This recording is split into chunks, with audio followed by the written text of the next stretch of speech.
Almond milk has become a staple in kitchens all around the world. It's poured into morning coffees, blended into smoothies, used in baking, and often chosen as a dairy-free alternative for those who are lactose intolerant. In fact, people who choose to live more plant-based lifestyles also adore almond milk. But have you paused to wonder what it really takes to make almond milk? Behind that smooth, nutty, and subtly sweet liquid lies a surprisingly intricate process. Though almond milk might look simple, just a mixture of nuts and water, the dance between flavor, texture, and nutrition makes it so great. Just a lot of science mixed with quality assurance, all to give you the healthiest alternative to regular milk. Today, at Whole Process, we go deep into the method to create this delicious milk, one that starts long before a single almond reaches the factory. But before that, if you enjoy these videos, make sure to hit the subscribe button so we can keep creating them. The making of almond milk begins in an orchard. But not just any orchard. Almond trees thrive in Mediterranean climates, warm, dry summers, and mildly wet winters. The majority of the world's almonds come from California's Central Valley, which produces over 80% of the globe's supply. Each almond tree begins as a grafted sapling, combining a hardy rootstock with a productive almond variety. The popularity of almond milk has sparked conversations about sustainability. Almond cultivation, particularly in California, requires significant water. Now, estimates do vary by a lot, but producing 1 liter of almond milk typically requires between 300 to 500 liters of water. That's a jaw-dropping amount, and when we heard it, we couldn't believe our ears. However, this picture is extremely nuanced. Almond milk's overall environmental footprint, including greenhouse gas emissions and land use, is still lower than that of dairy milk. And with the introduction of better irrigation methods, this loss of water can also be reduced drastically. In early spring, almond trees burst into bloom, covering the orchards in a delicate white-pink blanket of blossoms. Because these almond trees are self-incompatible, they depend on pollination by honeybees to produce nuts, which is why bees play a crucial role in this journey here. Beekeepers transport thousands of hives into the orchards to help pollinate the trees, a key step in ensuring a good crop. After pollination, the flowers develop into small green fruits, which mature over the next few months. By midsummer, these fruits dry and split open, revealing the almond shell inside. When the outer hulls are completely dry and brown, farmers know it's time to harvest. Large mechanical shakers grip each tree and gently shake the almonds loose, sending them tumbling to the ground, where they're left to dry for several days before being collected. Yes, you heard that right. Once gathered, the almonds are hulled, shelled, and then finally sorted into different batches.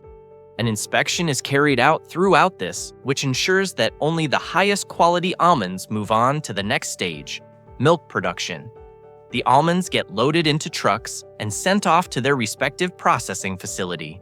Here, they undergo several steps of claiming. They get screened to remove any debris or even broken shells. Then, they get passed through air classifiers to separate lighter particles from dense, edible nuts. Next, the almonds are blanched or steam treated to remove the thin brown skin at this stage so there's a smoother texture, although others prefer to leave it on, depending on the texture and flavor profile they are aiming for. But here's a fun little task that needs to be done to get the almond milk we all crave so much. Before blending, almonds must be softened. This is where soaking comes in.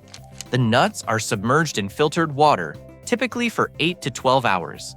This soaking process hydrates the almonds, making them easier to break down later. It also helps release enzyme inhibitors that can affect taste and digestion. For industrial scale operations, large stainless steel tanks maintain controlled temperatures during soaking to prevent spoilage. But this is a more traditional method, since large-scale factories are equipped with the machinery to skip this step altogether, especially with the advent of modern technology that can grind unsoaked almonds efficiently. After soaking, the almonds swell slightly, becoming plumper and softer. The soaking water is then drained and discarded, leaving behind hydrated almonds that are ready to be turned into milk. All of this ensures the smooth, creamy consistency that people expect from almond milk. Now comes the time for the real transformation. In essence, almond milk is simply an emulsion, a mixture of solid particles suspended in water. The goal is to extract as much flavor, oil, and nutrient content from the almonds as possible while keeping the overall liquid smooth and uniform. The soaked almonds get combined with fresh filtered water in large blending machines. The ratios vary on the desired richness, but a common formula is about 1 part almonds to around 3 to 4 parts water when it comes to homemade almond milk. Commercial, on the other hand, uses much larger volumes of water, usually around 2% almond content in the final beverage. This mixture is then blended at high speeds, using industrial blenders equipped with blades that can process hundreds of kilograms at a time. These blades crush the almonds into a fine slurry. The friction releases almond oil, proteins, and carbohydrates into the liquid, giving it body and a faintly nutty aroma. The longer the blending continues, the finer the particles become, but overblending can be bad. Why? Because it can cause the whole mixture to either foam or separate, which is why balance is key. At this point, what's in the tank looks like a cloudy white mixture that is thick and fragrant with that recognizable almond scent. But while most of the brunt work has been completed, the mixture is far from ready. The blended almond mixture now undergoes a much-needed filtration. The slurry is pumped through fine mesh filters, or centrifugal separators, which are designed to capture solid particles while allowing the smooth liquid to pass through. But again, balance takes the wheel. It's important to remove only as many solids for a silky texture without losing too much almond content, which affects taste and nutritional value. The resulting liquid, now recognizable as almond milk, is collected in holding tanks, while the leftover pulp is separated for further use. It's often dried and repurposed into almond flour, protein powder, or used in baked goods and cereals. This stage greatly dictates the quality of the final batch. A well-filtered batch will have a smooth, creamy appearance with a mild almond flavor and no visible sediment. Some producers use microfiltration, a technique that removes particles at the microscopic level to increase shelf life and prevent separation. Pure almond milk, straight from the filter, has a light, nutty taste, but is relatively low in natural sweetness and thickness compared to dairy milk. To improve flavor, texture, and nutritional balance, manufacturers add a range of ingredients which are carefully measured to maintain consistency and appeal. On the other hand, for sweetness, natural sweeteners like cane sugar, agave, or stevia may be added in small quantities. For texture, stabilizers and emulsifiers such as lecithin, gellan gum, or guar gum help prevent separation and create a smoother mouthfeel. These ensure that when you pour a glass out, the milk is uniform rather than clumpy. We all know no one wants that texture in their milk.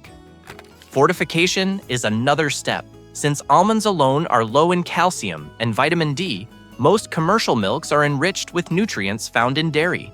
Calcium carbonate, vitamin D2 or D3, and vitamin B12 are commonly added, making the beverage nutritionally comparable to cow's milk. Finally, flavor varieties are introduced, vanilla, chocolate, and unsweetened versions being the most popular. After all additives are mixed in, the almond milk is pasteurized, which is gentle heating to destroy the harmful microorganisms while also being cooled rapidly afterwards to preserve the freshness. Once pasteurized, the almond milk is ready to be packaged. The liquid is pumped into sterilized filling machines, which seal it into cartons, bottles, or Tetra Paks, depending on the manufacturer and their individual packaging. This step is probably the most important since at this point, all the effort that has gone into creating this drink is at stake. Packaging is designed to block light and air, both of which can degrade the nutrients in the milk. Aseptic packing, which sterilizes both the milk and the container separately, allows many almond milks to be shelf-stable until opened. Refrigerated versions, on the other hand, are packaged cold and must remain chilled during transport. But this isn't all just done blindly. Each batch gets tested for consistency, nutrient levels, and even microbial safety. Labels are applied, listing all the ingredients and individual expiration dates. Once done, These nutty and refreshing packs of almond milk are stacked up in boxes and finally loaded into trucks. Here, their journey begins on the road to reaching your local grocery store. From a simple almond to a beverage in your cup, almond milk's journey is a remarkable blend of science. It starts with a tree nurtured by nature and ends as a carefully balanced beverage enjoyed around the world. Each stage, from soaking and blending to filtering and fortifying, plays a role in shaping the milk. So what seemed like a simple dairy alternative to your coffee in the morning is in reality the product of hundreds of decisions, be it the quality standards, the types of ingredients used, their sourcing, and even the processing. Almond milk shows how traditional ingredients can have modern ends, and that now we can enjoy creamy, nutritious drinks without relying on animal products. So the next time you pour almond milk into your coffee or cereal, take a moment to imagine the long path it took. Do you enjoy almond milk? Let us know in the comments section below. Thank you for watching Whole Process. If you enjoyed this video, don't forget to hit the like and subscribe button.